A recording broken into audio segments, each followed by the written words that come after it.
पिछली क्लास में हम लोगों ने magnetic field due to bar magnet using compass plot करना सीखा था। आज आगे बढ़ते हैं। आज की हेडिंग आप लिखिए। आज की हेडिंग लिखिए, एक्सप्लेन द प्रॉपर्टीज ऑफ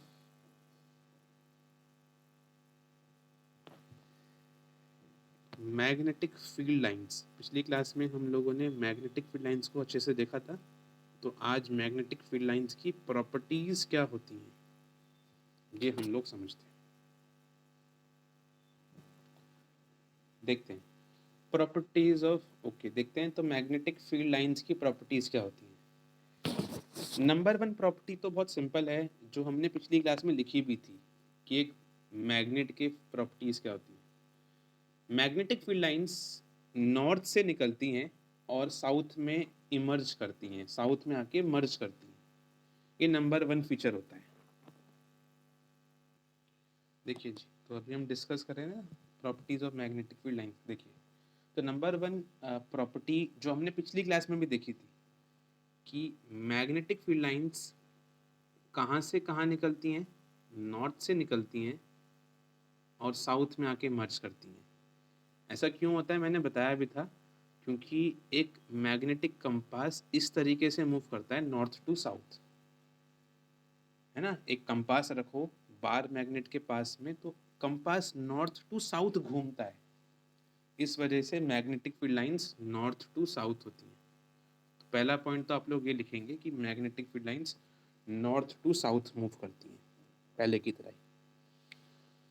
दूसरा पॉइंट, अगर आपको ये फिगर भी दिख रहा हो और पिछली क्लास में भी देखा हो आप लोगों ने, जो मैंने बताया था, ये मैग्नेटिक फील्ड लाइंस पास पास तो होती हैं बट कभी भी आपस में इंटरसेक्ट नहीं करती। तो magnetic field lines never intersect. अब बात आती है क्यों। इसका रीज़न है, ये बहुत इंपॉर्टेंट है, आपकी बुक में क्वेश्चन भी दे रखा है। यही आप अपनी बुक देखेंगे ना एनसीईआरटी की, वहाँ क्वेश्चन भी है कि two magnetic field lines can never intersect, reason क्या है। सपोज करिए एक मैग्नेटिक फील्ड लाइन ये है और दूसरी मैग्नेटिक फील्ड लाइन ये है। अगर दो मैग्नेटिक फील्ड लाइंस एक सिंगल पॉइंट पे इंटरसेक्ट कर गए, तो इसका मतलब पता है क्या है। इसका मतलब अगर आपने यहाँ मैग्नेटिक कंपास रखा तो मैग्नेटिक कंपास आपको दो डिफरेंट डायरेक्शन शो करेगा, बट मैग्नेटिक कंपास एक पॉइंट पे एक ही डायरेक्शन शो कर सकता है। जैसे हमने पिछली क्लास में देखा था, जब हमने पिछली क्लास में बार मैग्नेट के चारों ओर एक कंपास रखकर जब मैग्नेटिक फील्ड ऐसे बनाई थी ना, तो देखा था आपने एक पॉइंट पे एक ही डायरेक्शन शो कर रहा था कंपास। वही मैं कह रहा हूं, दो मैग्नेटिक फील्ड लाइंस कभी भी इंटरसेक्ट नहीं कर सकती, क्योंकि अगर दो लाइंस इंटरसेक्ट कर गई, सपोज करो ऐसे एक पॉइंट पे, तो अगर आप यहाँ पर इस पॉइंट पर अगर आपने एक कंपास रखा तो कंपास आपको दो डायरेक्शन शो करेगा, जो पॉसिबल हो सकता ही नहीं है। कंपास एक पॉइंट पे डायरेक्शन एक ही शो करता है, इसीलिए दो फील्ड लाइंस कभी भी इंटरसेक्ट नहीं कर सकती। तो पहला पॉइंट तो मैंने बताया कि मैग्नेटिक फील्ड लाइंस नॉर्थ से साउथ जाती हैं, पहला पॉइंट। दूसरा पॉइंट क्या बता रहा हूँ, दो मैग्नेटिक फील्ड लाइंस, इस फिगर को भी देख लो, कभी इंटरसेक्ट नहीं करती हैं। अगर इंटरसेक्ट कर गई तो कंपास दो डायरेक्शन शो करेगा, जो पॉसिबल है ही नहीं, इसलिए मैग्नेटिक फील्ड लाइंस इंटरसेक्ट नहीं करती। और तीसरा पॉइंट भी पढ़ा था हमने पिछली क्लास में, तीसरा पॉइंट पढ़ा था ना हमने कि magnetic field lines close loop बनाती हैं, नॉर्थ से निकलती हैं और साउथ में जाती हैं बाहर। अंदर क्या होता है, अंदर साउथ से नॉर्थ जाती है, क्लोज लूप फॉर्म करती हैं मैग्नेटिक फील्ड लाइंस। ये तीन पॉइंट लिख लें। तो number one property magnetic field lines की, magnetic field lines originate from north pole of magnet, north pole से ओरिजिनेट करती हैं and ends at south pole.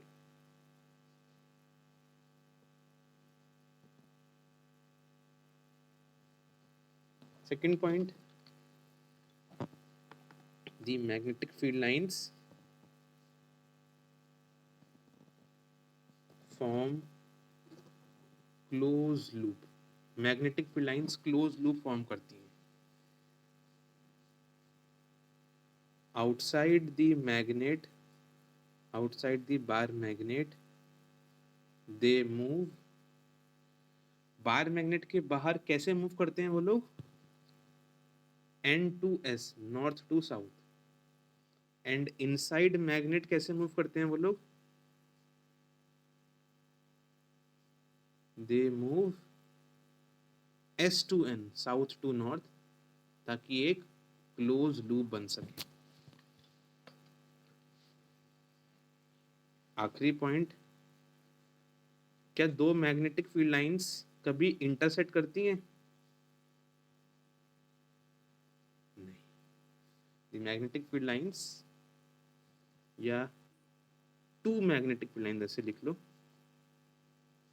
To magnetic field lines never intersect. दो मैग्नेटिक फील्ड लाइंस कभी intersect नहीं करती हैं। इसका रीजन बड़ा इंपॉर्टेंट है। This is because if they intersect, अगर वो इंटरसेक्ट कर गए तो क्या होने वाला है? देन द मैग्नेटिक कंपास को मजबूरन दो डायरेक्शन शो करनी पड़ेंगी। Then the magnetic compass will show two direction, और ये पॉसिबल हो नहीं सकता, which is not possible.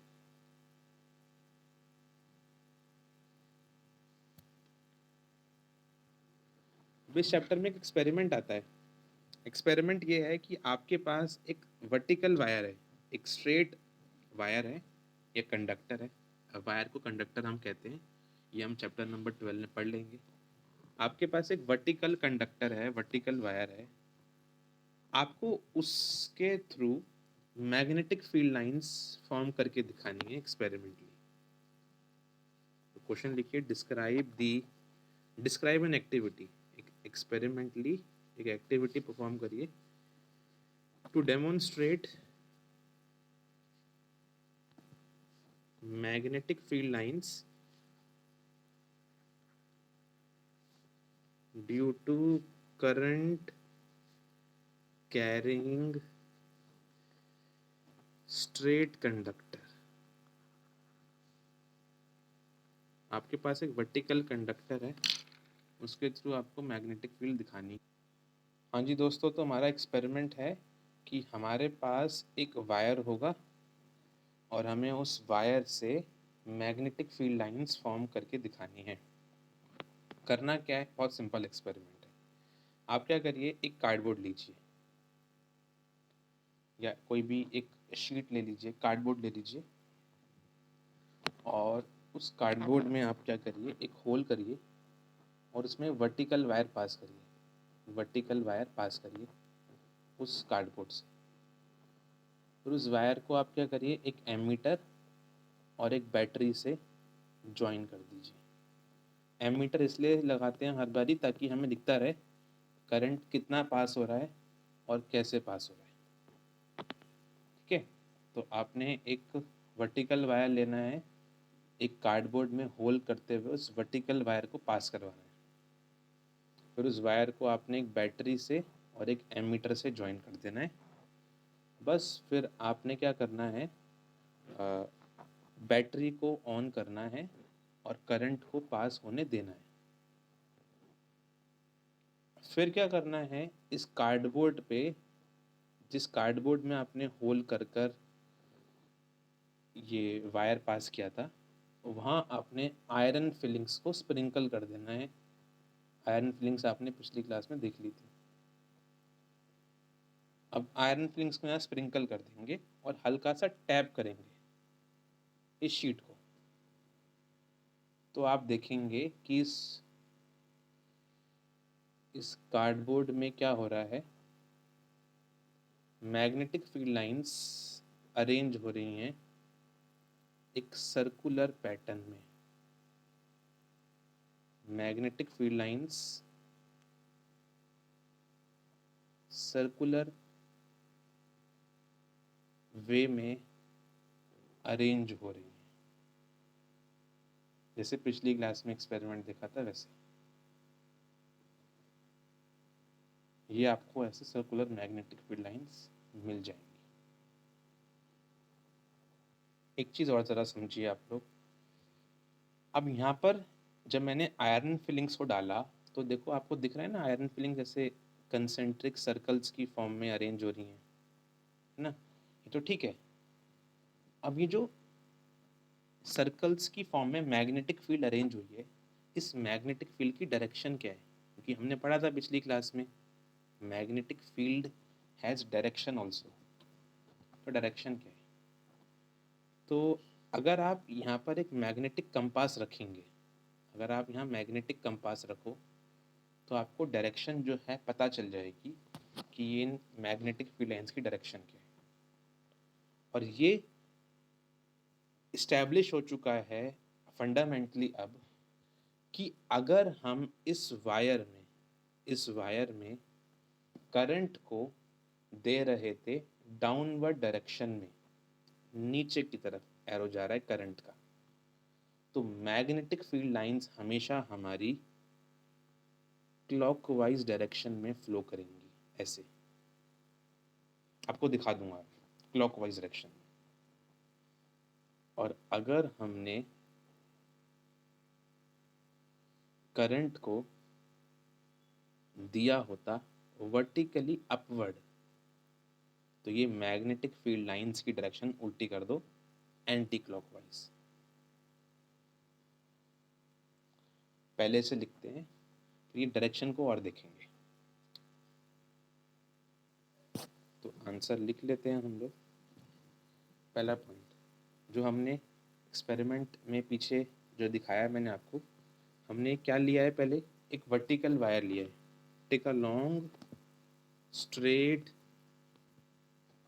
Thick copper wire and pass it through a center of cardboard. एक कार्डबोर्ड से एक स्ट्रेट वायर को वर्टिकली पास करिए, कार्डबोर्ड को हॉरिजॉन्टल रखिए। Keep the cardboard horizontally. Cardboard को हॉरिजॉन्टल रखना और वर्टिकल वायर को उससे पास कर देना होल के थ्रू। पहला पॉइंट। दूसरा पॉइंट, फिर एक सर्किट तैयार करिए, prepare an electric circuit as shown. अभी डायग्राम दिखाता हूँ नीचे। कंसिस्टिंग ऑफ, इस सर्किट में आप क्या दिखाएंगे, एक दिखाएंगे बैटरी, क्योंकि बैटरी तो बहुत इंपॉर्टेंट है, करंट वहीं से आएगा। एक एमीटर लगा दो, बाकी आपके पास कनेक्टिंग वायर्स होते हैं। बाकी कुछ दिखाने की नीड नहीं है, बुक में लिखा होगा, रियोस्टेट भी लगाया उन लोगों ने, इतनी कोई चीज़ ज़रूरत नहीं होती लगाने की। हाँ, बस एक चीज़ और करिएगा, एक की लगा दीजिएगा वहाँ पर। ऑल्सो प्लेस अ प्लग की को हम के सिंबल से दिखाएंगे। चलिए अब क्या करेंगे हम लोग, अब जो हमने कार्डबोर्ड लिया था उस पर आयरन फिलिंग्स को स्प्रिंकल कर देंगे। Sprinkle some iron filings over cardboard. Cardboard पे आप लोगों ने आयरन फिलिंग्स को स्प्रिंकल कर देना है, की को ऑन कर देना है, प्लग ऑन दी की, और जेंटली ऐसे टैप कर देना अपने कार्डबोर्ड को, and gently tap the cardboard, full stop. ये आपको प्रोसेस करना है। फिर आप क्या देखेंगे वो अभी हम लिख देते हैं, पहले डायग्राम बना लीजिए। आपके पास एक वायर है, यहाँ आपने एमीटर दिखा देना है। मैंने बताया था पिछली क्लास में कि जहाँ पर पॉजिटिव टर्मिनल होता है बैटरी का, वहीं एमीटर का पॉजिटिव भी दिखाना ज़रूरी होता है। ये हमारा रूल रहता है। एक की लगा दो यहाँ पर आप लोग, बाकी ये आपका हो गया वायर। अब शायद याद होगा आप लोग को, मैंने बताया था पिछली क्लास में भी कि मैंने ये रेड से क्यों दिखाया है वायर। रेड से इसलिए दिखाया क्योंकि मैंने वायर की कवरिंग हटा दी है। यहाँ पर कवरिंग इसलिए हटाते हैं क्योंकि जो करंट है वो बाहर निकल आए और मैग्नेटिक फील्ड बन सके, बस। बाकी आप लोग जब यहाँ पर आयरन फिलिंग्स को डालोगे तो आप लोग ऑब्जर्व करोगे कि, और फिर आप जैसे यहाँ पर टैप करोगे तो आपको ऐसे सर्कुलर मैग्नेटिक फील्ड्स मिल जाएंगी। डॉट डॉट में दिखाना क्योंकि डॉट डॉट ही लगती हैं देखने पे। और यहाँ पर एक कंपास भी रख देना आप लोग, ताकि आप डायरेक्शन देख सको। ये आपका कंपास है छोटा सा, ये आपका मैग्नेटिक कंपास है, ठीक है। ये आपकी की है, ये आपकी बैटरी है, ये आपका एमीटर आपको दिख ही रहा है, ये आपका वायर है, ये आपका कार्डबोर्ड है, और ये आयरन फिलिंग्स है। आयरन फिलिंग्स जो एक सर्कुलर मैग्नेटिक फील्ड में अरेंज हो गई है, arranged in circular magnetic field.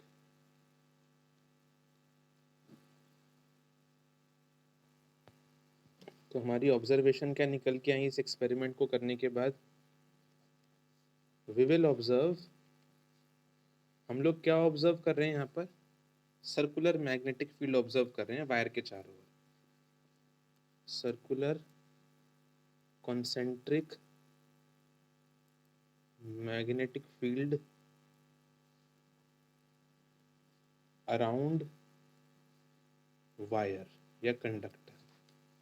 एक चीज, जो मैग्नेटिक फील्ड बन रही है इनकी डायरेक्शन क्या है?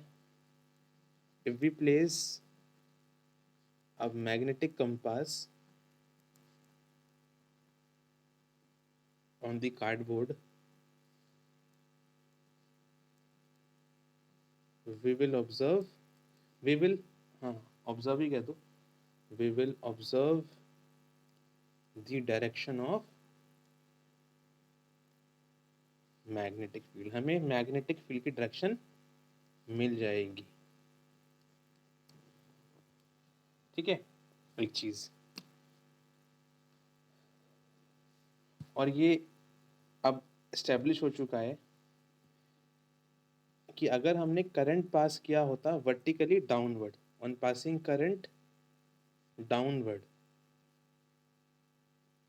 मैग्नेटिक फील्ड कैसे बन रही थी आपकी? Clockwise. Magnetic field lines were in clockwise direction,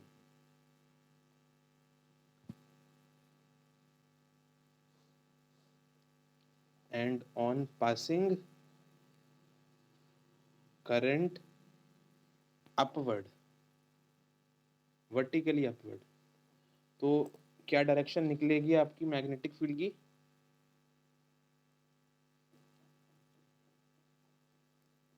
lines were anti clockwise.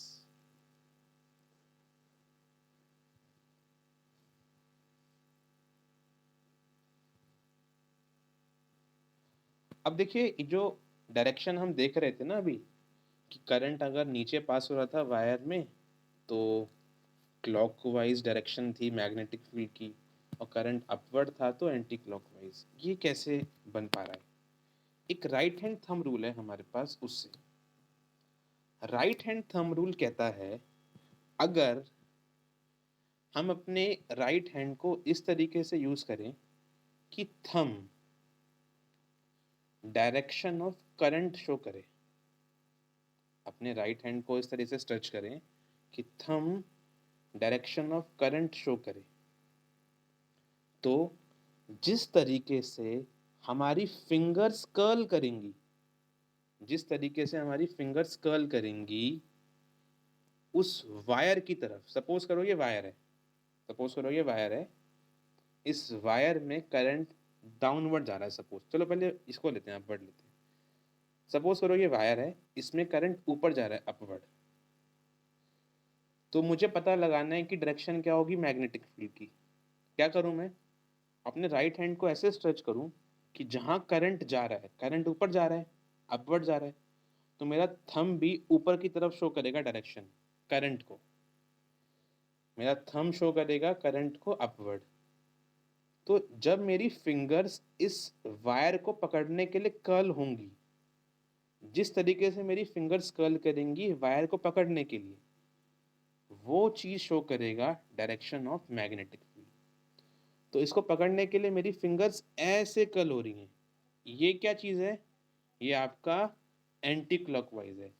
घड़ी जो होती है वो ऐसे चलती है क्लॉकवाइज, मेरी फिंगर्स उल्टा चल रही हैं, देखो ऐसे आ रही हैं, मेरी फिंगर्स ऐसे आ रही हैं, तो वो एंटी क्लॉकवाइज डायरेक्शन हो गई मैग्नेटिक फील्ड की। इसको भी देख लो। सपोज करो करंट नीचे की तरफ होता, करंट नीचे, तो अपने हैंड के थंब को नीचे कर दो। चाहिए राइट हैंड से होगा, लेफ्ट से मत करना, राइट से होगा। अब अपने हैंड को ऐसे डाउनवर्ड कर दो, क्योंकि करंट नीचे है तो डाउनवर्ड कर दो अपने थंब को। तो जब मेरी फिंगर्स इस वायर को पकड़ने के लिए जब कर्ल करेंगी, तो वो क्लॉकवाइज टर्न कर रही हैं, इसलिए जब करंट डाउनवर्ड तो क्लॉकवाइज मैग्नेटिक फील्ड। ये राइट हैंड थंब रूल होता है, जो एक वर्टिकल वायर से मैग्नेटिक फील्ड की डायरेक्शन बताता है। तो राइट हैंड थंब रूल की डेफिनेशन लिख लीजिए। According to the right hand thumb rule, according to right hand thumb rule, if we stretch our right hand in such a way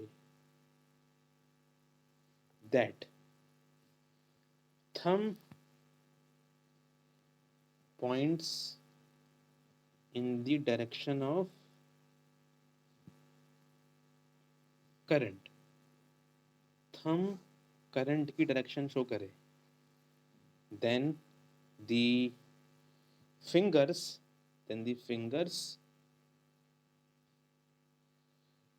when will wrap,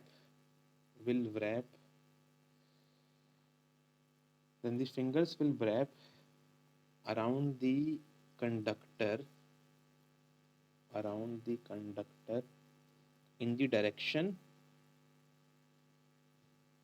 of magnetic field.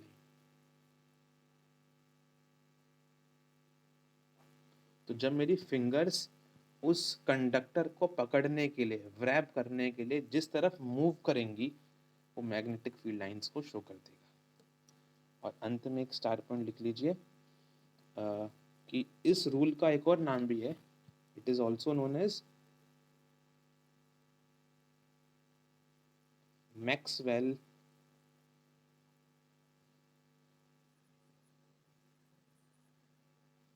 Cork screw rule. क्योंकि हम जिस तरीके से screw घुमाते हैं ना, वैसे ही अपनी फिंगर्स घुमा रहे हैं। सपोज करो मुझे स्क्रू घुमाना है, ये ऐसे करना है, जिस तरह मैं स्क्रू घुमा रहा हूँ उस तरह अपनी फिंगर्स भी घुमाऊं, तो ये रूल बन जाता है। और ये काम किस लिए आता है rule? It is used to find the direction of magnetic field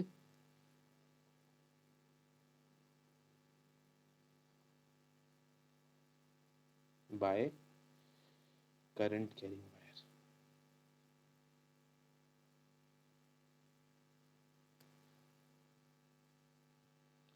अब एक चीज आपकी आती है बात कि क्वेश्चन पूछ लेते हैं एग्जाम में कि जो अभी हमने एक्सपेरिमेंट देखा, एक वर्टिकली करंट कैरिंग वायर से जब हम लोग करंट पास करते हैं ना, तो इसके चारों ओर अभी हमने देखा सर्कुलर मैग्नेटिक फील्ड बनती है ना। अब क्वेश्चन ये आता है कि जो मैग्नेटिक फील्ड बन रही है इसकी स्ट्रेंथ हम कैसे डिटरमाइन करते हैं। मतलब क्वेश्चन आएगा कि how does the magnitude of magnetic field by the current carrying wire vary, या on which factor it depends. जो वायर से करंट पास कर रहे हैं वो करंट, सॉरी, जो इस वायर से हमने करंट पास करके मैग्नेटिक फील्ड बनवाई, तो ये जो मैग्नेटिक फील्ड बन रही है वो मैग्नेटिक फील्ड किस किस फैक्टर पे डिपेंड करती है। Number 1, current. जितना ज़्यादा करंट दोगे उतनी स्ट्रॉन्ग यहाँ पर सर्कुलर मैग्नेटिक फील्ड बनती है। जैसे हम लोग यहाँ पर सामने कितना करंट दे रहे हैं, जैसे हम लोग यहाँ पर करीबन 55 एम्पेयर करंट दे रहे हैं। आप 55 से इसको 60 कर दो, 60 एम्पेयर करंट, 70 कर दो, 100 कर दो, आप देखोगे उतनी स्ट्रॉन्ग, उतनी परफेक्ट सर्कुलर मैग्नेटिक फील्ड बनती रहती है। तो नंबर 1 पॉइंट है कि जो यहाँ पर मैग्नेटिक फील्ड बन रही है वो करंट के एकदम डायरेक्टली प्रोपोर्शनल है। करंट के एकदम डायरेक्टली प्रोपोर्शनल है। स्ट्रॉन्ग करंट उतनी ज़्यादा मैग्नेटिक फील्ड बनेगी। Number 1। Number two distance. Number 2 आपका डिस्टेंस। आप लोग को दिख रहा होगा यहाँ पर कि जैसे जैसे हम इस वायर के सेंटर से दूर जा रहे हैं ये उतनी सर्कुलर कम दिख रही है हमें फील्ड लाइंस, उतनी सर्कुलर कम हो रही है। बीच में देखो एकदम प्रॉपर सर्कुलर फील्ड लाइंस बनती जा रही है। तो नंबर 2 पॉइंट ये है कि जैसे जैसे आपका डिस्टेंस बढ़ता है वायर के सेंटर से, डिस्टेंस बढ़ता जाएगा उतना ही जो स्ट्रेंथ है, जो मैग्नीट्यूड है इन फील्ड का वो कम हो जाएगा। मतलब मैग्नेटिक फील्ड जो बन रही हैं वो डिस्टेंस के इनवर्सली प्रोपोर्शनल हो जाएंगी। ये 2 पॉइंट्स हैं जिसपे ये मैग्नेटिक फील्ड डिपेंड कर रही है। तो क्वेश्चन लिख लीजिए, on what factors magnitude of magnetic field around current carrying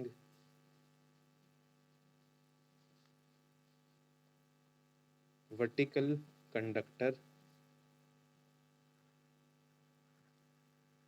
depends। किन किन फैक्टर्स पे ये magnitude of magnetic field depend करती है। 2 ही फैक्टर्स हैं, लिख लीजिए। Number 1, magnetic field is directly proportional to current passing from conductor।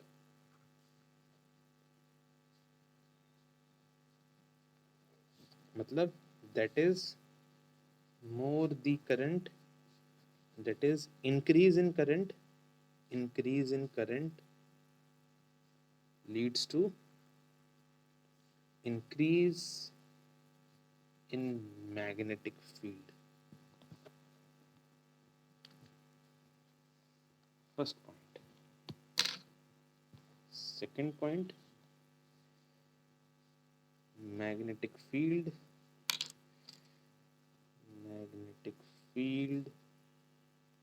is inversely proportional to distance from center point of wire। Wire के सेंटर से जितना दूर जाएंगे उसके इन्वर्सली प्रोपोर्शनल होती है magnetic field, that is on increasing distance magnetic field lines